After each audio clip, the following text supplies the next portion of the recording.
Transferable skills. From Cackle Media, this is Transferable Skills. I'm Noah Mishkin. Today's guest is Andy Feltovich, who shares his skills journey from financial analyst into men's health and fitness. I hope you enjoy. Andy, great to have you on the show. Welcome. Thank you. Before we get started, I want to just give a shout out to Gerald Norby. He was the one who arranged this. He's a real stand-up guy. He's a good man.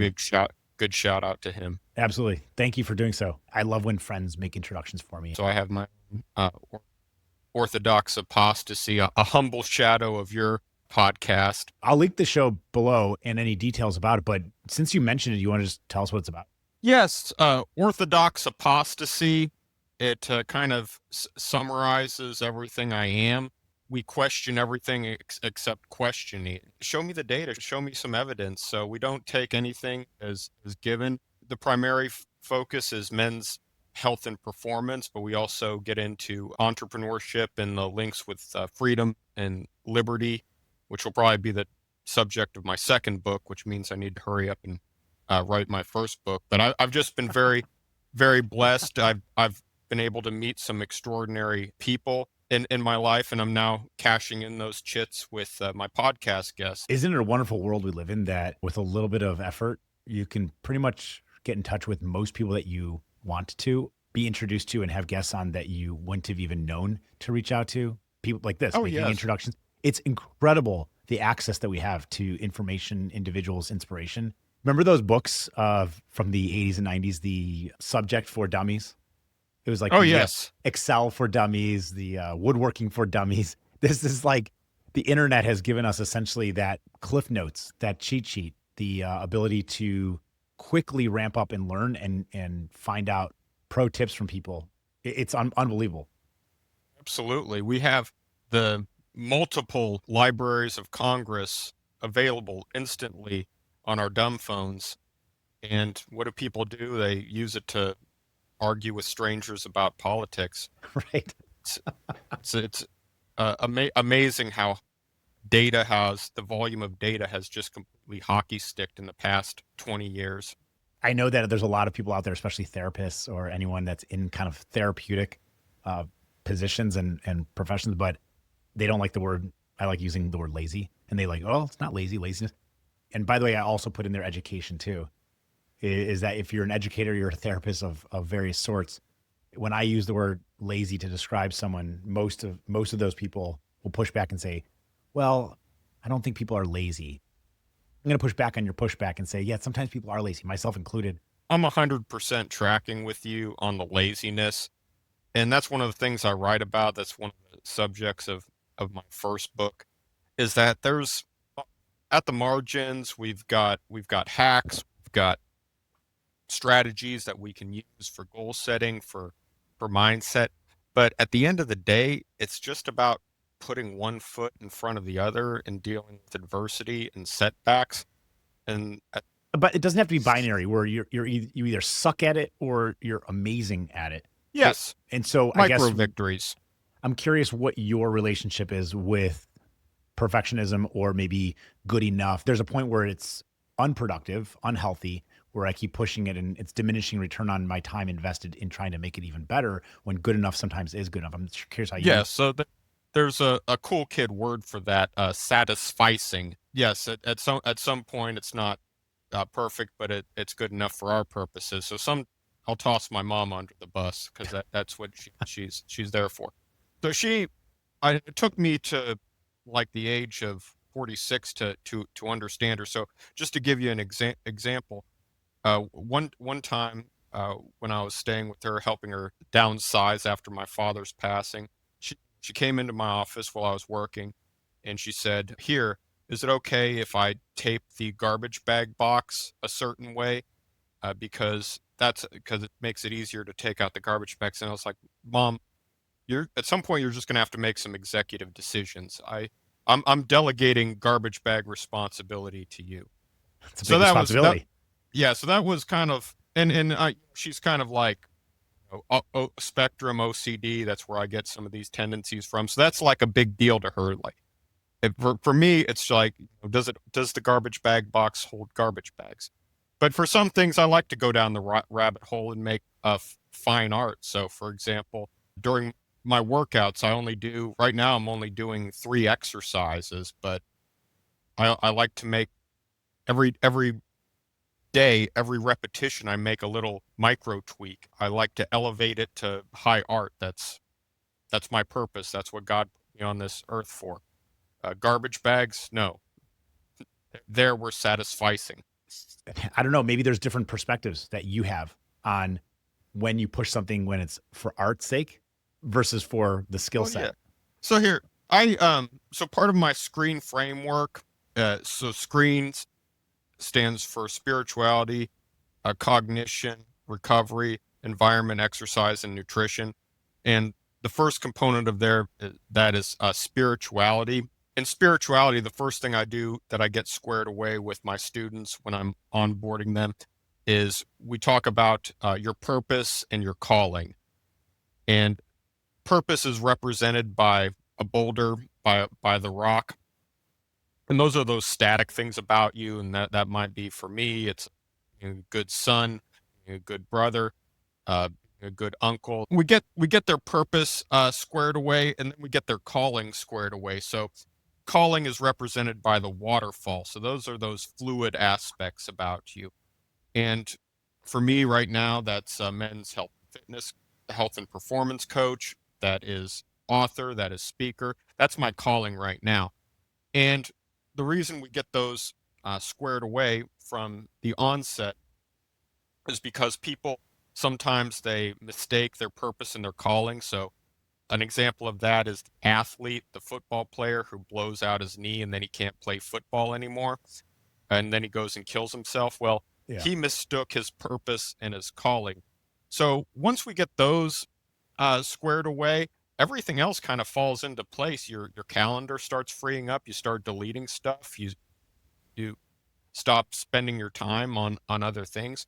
The differentiator of my system versus others is they spend a lot of time with this, Johnny Cool guy, cognitive behavioral therapy, goal changing, whatever's. Unless you started with getting your purpose and your calling squared away, uh, none of that other stuff will ever work out. And I analogize the spirituality with the operating system and then cognition, the cognition pillar of my framework.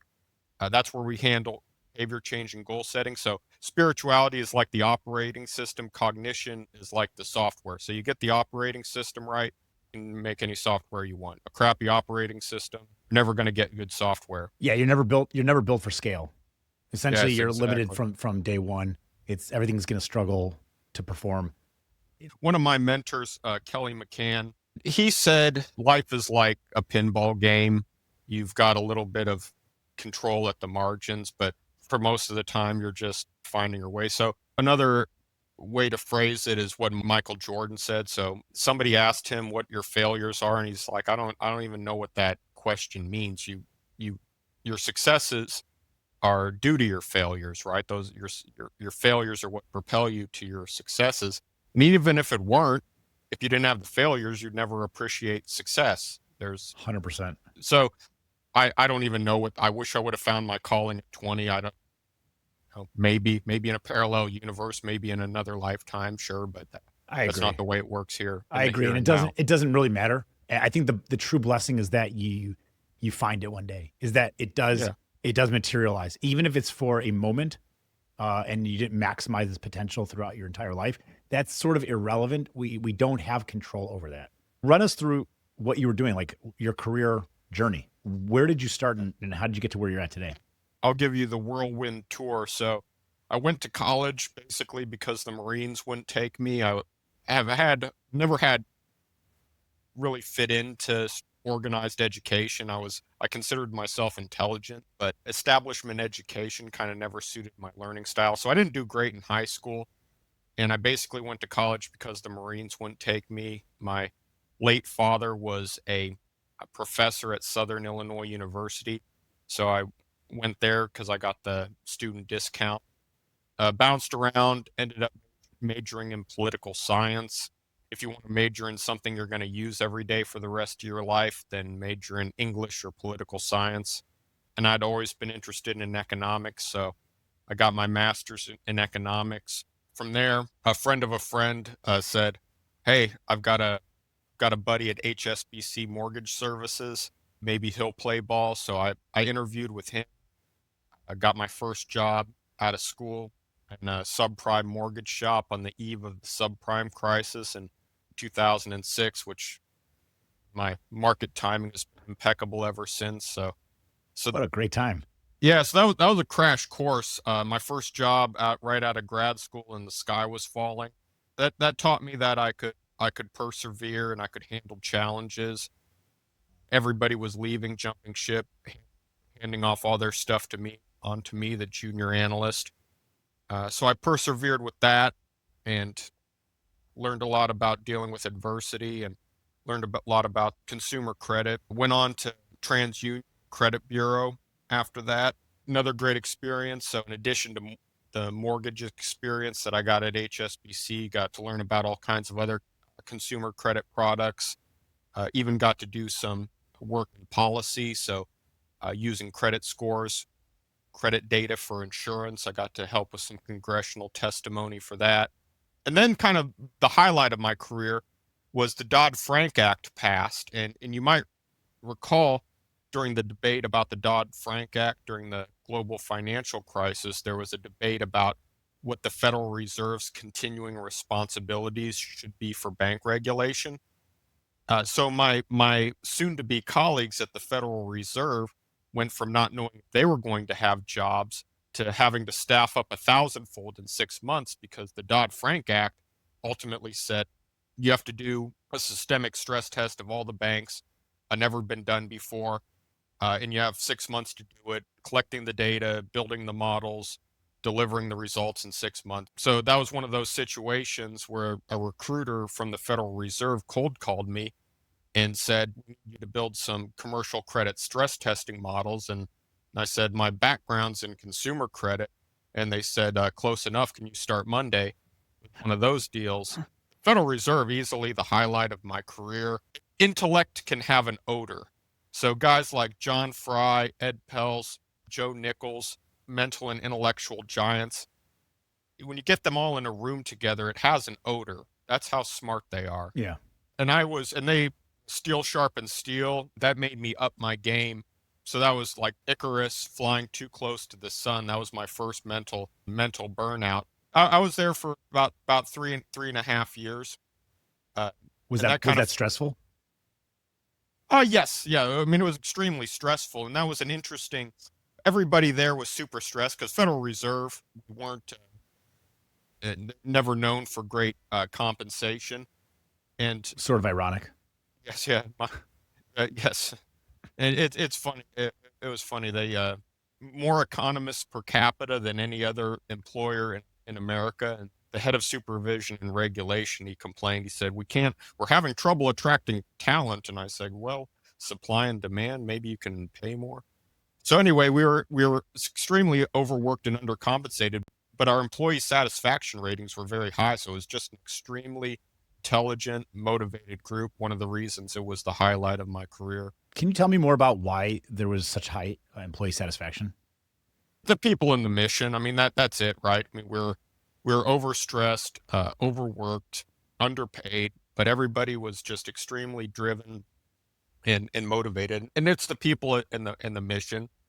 That's any organization. You have those two things, you can do great things. If you don't have those things, it doesn't really matter. The rest is for naught. Right. Yeah. So I did that.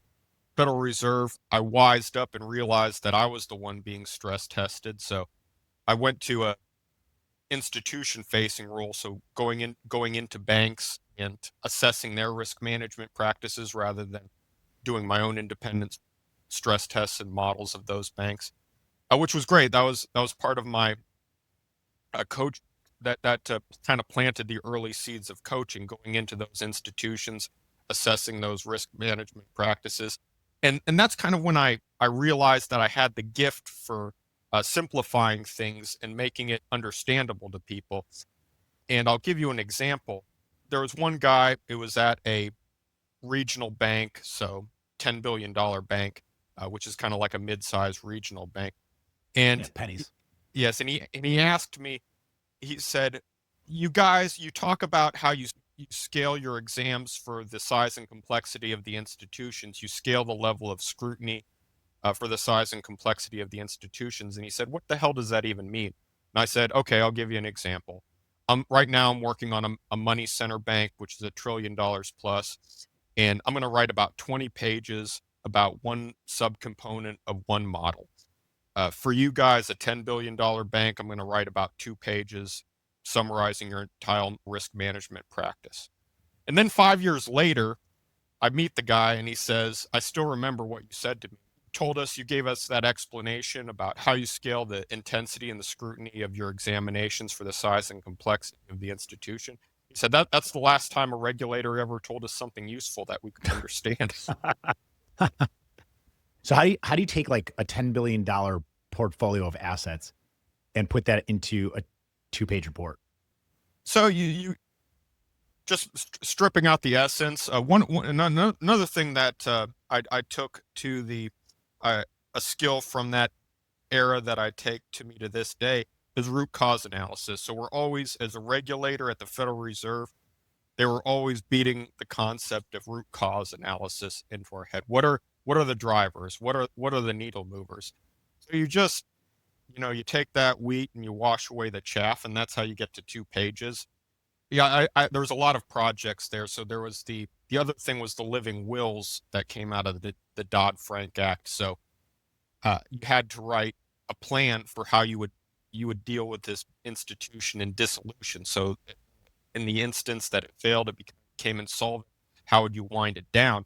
And again, it was a global money center bank, and I had to identify what are the needle movers, what are the things that are going to affect this bank uh, in a dissolution situation. And I could go on about this project, but one of the needle movers is that I said that since it's a global money center bank, a lot of its worth is based on these synergies that it can get with its different global business units.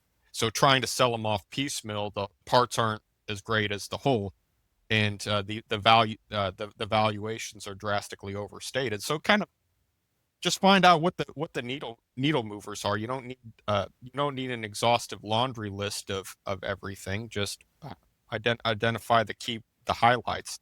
Yeah, recognize the symptoms for what they are. They're telling you Yes. to look deeper at the root cause. Yeah.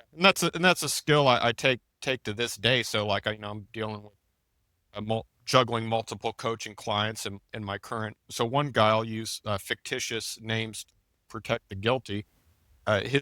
His and this is a pretty common issue, that their immediate concern is snacking junk food before bedtime. So common strategy that I use is just to front load the calories and protein so you're not hungry and snacking at the end of the day, and then have a healthy snack before bed snack handy, because as I like to say, opportunistic eating does not end well. So does that solve all their health Right. problems? No, but that gets to their immediate pain points and Right. and addresses it at the root cause. Namely, they're not eating enough during the beginning of the day. They get hungry at night.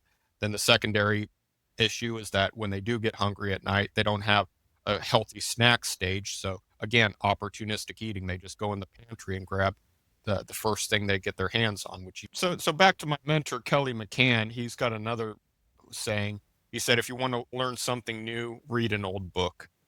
And any time I think I've invented something new, my first reaction is I just haven't done enough research. And usually, if it's worth knowing, somebody has either discovered it before, or at least planted the seed. So these new discoveries, inventions usually have deep roots somewhere else. But that's exactly what you're doing professionally now. And it's the idea of a mentor or a coach or anybody that you look up to and seek advice from is you're asking, give me some of your worldly lifetime experiences and help me apply them into my situation now. Yes, It's the same thing. wisdom.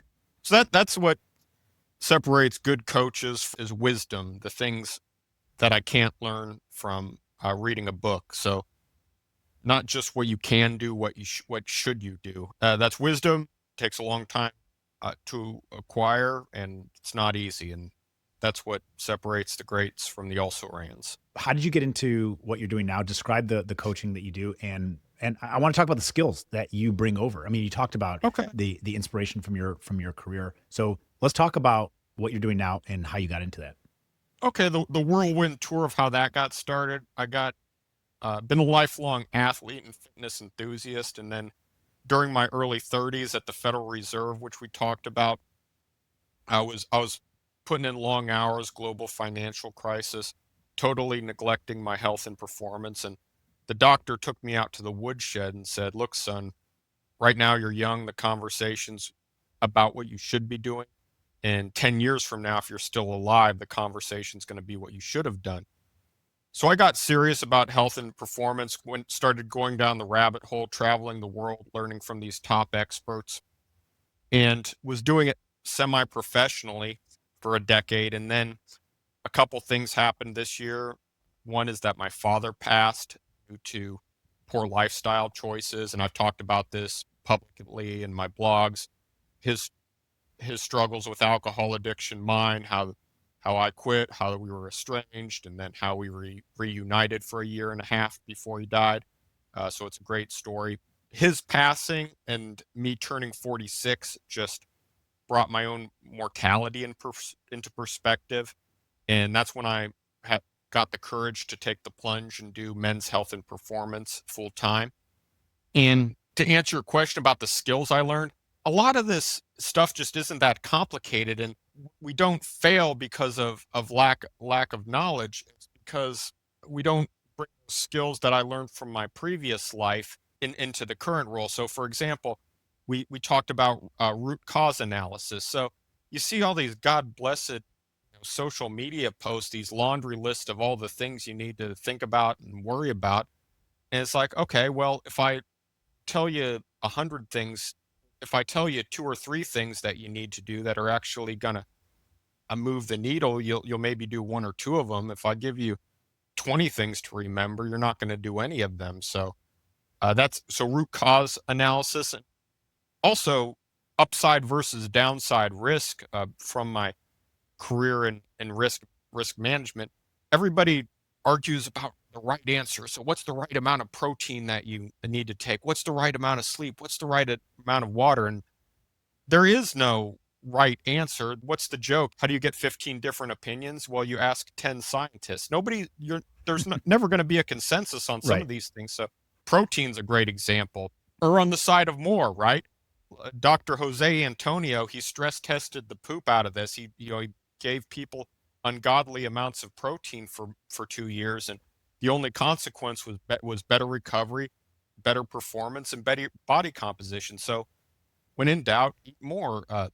Sleep again, upside versus downside risk. There's some evidence that you can sleep too much, but the risks are by far and away to the downside. So when in doubt, sleep more. Hydration, again, unless you're doing something really stupid like those frat boys chugging water as part of their Right. initiation hazing, who get hyponatremia, which is a real thing. But unless you're being really stupid, or on the side of more, you're I don't think anyone's ever claimed that getting 3 hours a night makes them perform better. It's no. usually they defend the three So hours being enough. It's never that it's a benefit to them. yeah, and then it's the biggest crock, the super sleeper myth. It's the biggest crock of BS. Yeah. So Dr. William Dement, the founder of modern sleep science, early in his career, he traveled the globe to investigate reports of so-called super sleepers, these people who only needed less than 5 hours of sleep a night.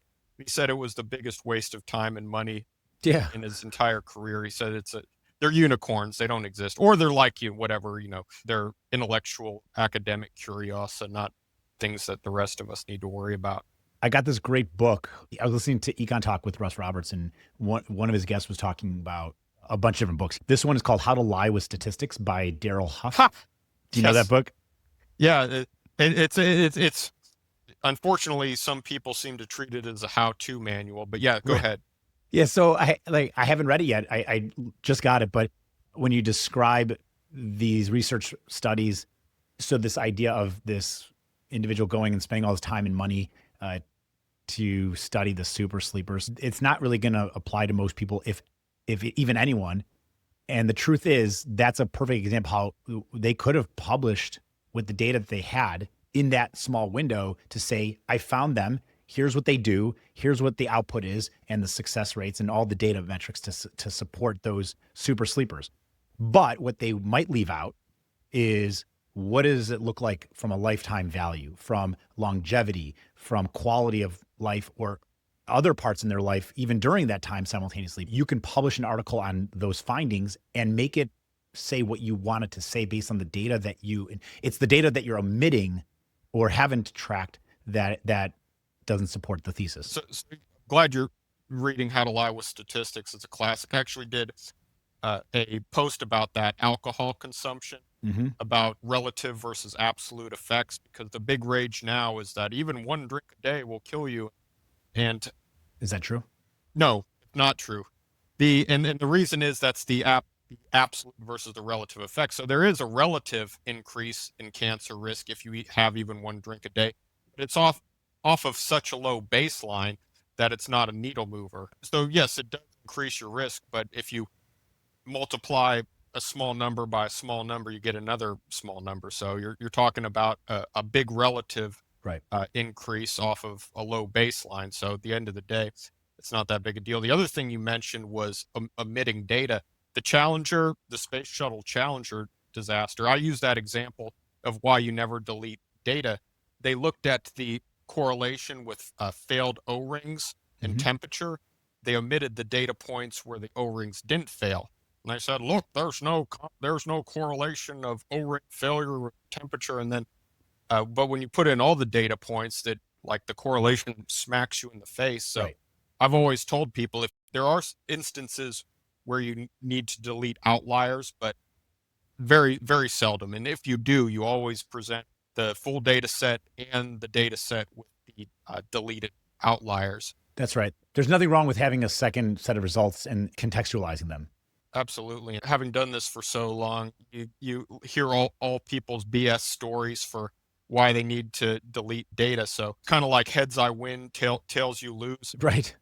So people will have like, look, we've been doing this for 10 years and we've never had a failure. And it's like, well, sure, but you only have 10 years worth of data. And some people will try to extrapolate millennial events from like 10 years of data.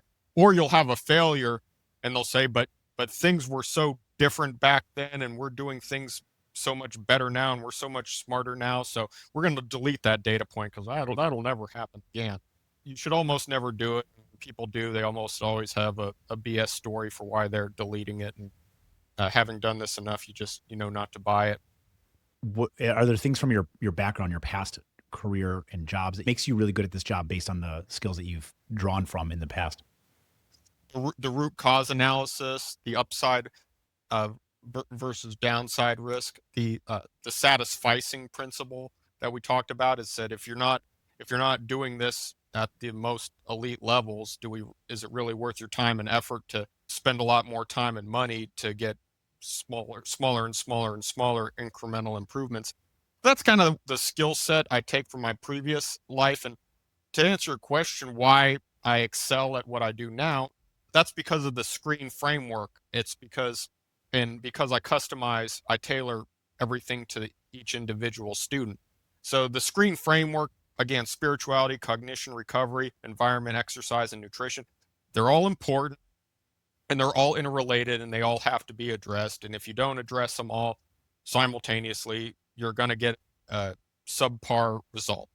And that's really, at the end of the day, my differentiator is that I address all those.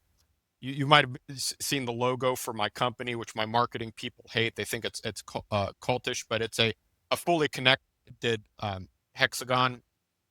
It's got all six components, and each vertex is connected to the other. So they say it looks cultish, which is fine. Maybe it's a cult. They'll have to get over it because that represents everything I do. All important, all interrelated, all interconnected.